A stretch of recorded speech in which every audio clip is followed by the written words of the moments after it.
We all have seen how our government, the national and the county governments react whenever there is a problem that has been pointed out in the service delivery of the administrations. Yesterday, I was listening to an economic advisor speak on TV. He's the economic advisor to the president. Oh well, you all know him, Moses Kuria. He comes on TV, is arguing with Senator Richard Onyonka from Kisii and tells him that I supposedly heard you defending the controller of budget, Margaret Nyakango, because he's from your community. Really?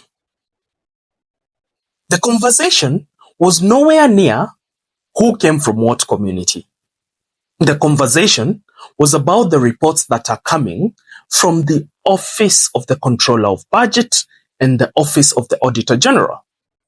What the Auditor General does is he audits the expenditures and allocations of monies by the government. How they use the taxpayers' money, whom it is paid for, how was it paid, the process that was used to arrive at the expenditures that they have. Because apparently, that is supposed to tell us if there are inconsistencies or not. For a whole economic advisor to reduce a factual and honest conversation to being defending your tribe's persons and all that tells you a lot of what's wrong in this country. Because it's the filth of our politics. He was a politician after all, and he still is. He vied for governorship unsuccessfully and was a member of parliament for Gatundu South. But now, I want us to go back to what's really important. Whenever they are accused of there being a problem and a deliberate plan to derail the service delivery from government to the people of the Republic of Kenya, they shift the goalpost. Now, the Auditor General's report is out.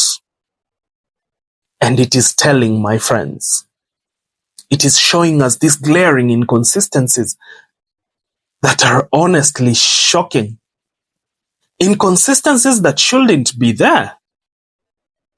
Because how do you tell me, as a county, you have a payroll that dictates you're supposed to disburse around 200 million shillings in terms of salaries and remunerations for the workforce you have? Then, when we go to the actual amount that was withdrawn from the fund that manages the county affairs and the accounts, I find out you've paid out around 500 million. I mean, an inconsistency of 300 million shillings? That is not the 2 shillings change that I wouldn't return if my mother sent me to the shop. This is something that has monumental impact. This is something that has potential to derail a lot of services in the county. I mean, how many ambulances can be bought and be equipped? With the differences of the amounts in payroll and how much is actually paid to the workers, or supposedly paid to the workers. In one particular county, there was a difference of 516 million Kenya shillings, $500 million. An allocation that could stock medication in a level 5 hospital in the county and ensure that the people and residents of that county get proper medication without paying for anything. These are amounts that can cover the chronic illnesses expense for a single person or 2 people or 3 people. These are amounts that can pave the feeder roads inside the county, some of them. To have such glaring inconsistencies. Then, you listen to the governor's explanations, they shift the goalpost. Now, there is a plan behind works that is in the works right now. Behind the curtains, they want to remove the Auditor General from the position of being the head of the Audit Office of Government And of course, they are all over the media denying it and saying that we're coming up with non-existent bills, which is an absolute lie. We know them. They keep telling us something doesn't exist, and we find out it does. Now, for some time, Kenyans and some leaders of goodwill have been complaining about the Social Health Authority system and whether it works or it does not work. When you go online, you get to platforms like Twitter, you will find this army of government bloggers saying you're just trying to destroy the name of the government. You're just trying to paint the government in bad light, diverting attention from the main issues. Now, some of the senior government members are actually admitting there's a problem. The economic advisor to the president, yesterday on TV actually admitted there's a problem. They are now shifting the compensation upwards because they've noticed Kenyans will not be silent when they are being oppressed.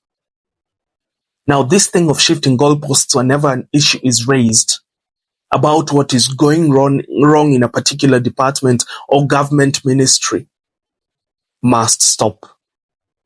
This behavior and this tactic is what they have used to make us gullible voters. They tell us one thing while they mean the other. I mean, the last general election, we have 1 million promises in the bag, but how many have been fulfilled? And by this, I mean by all the leaders who ran for seats. How much water are you getting in your constituency or in your county that you're promised by the governor and you're not getting it? You're still having the same problems with dusty roads? I thought your governor promised to tarmac that road for you. Ask him now. He will tell you the national government has not disbursed money. He will tell you, oh, the MCAs are not passing my budgets. The MP will tell you, oh, you have to support the government for us to get this development. For heaven's sake, the Constituency Development Fund is not even controlled by the national government. When monies are sent to the counties, that money is no longer controlled by the national government. The national government has its part. You have your roads as the county. You have your roads as a member of parliament, as a member of county assembly, as a governor. This idea that you can fool us, that we are gullible, that you can shift the goalpost and take our eye off the ball is a bad idea. And I think you've already found out that it no longer works. But the filth that is our politics makes them keep shifting the goalposts, so you may not focus on what affects you, how it affects you, and the long-term effect in the country's well-being. That is my unfiltered insight tonight.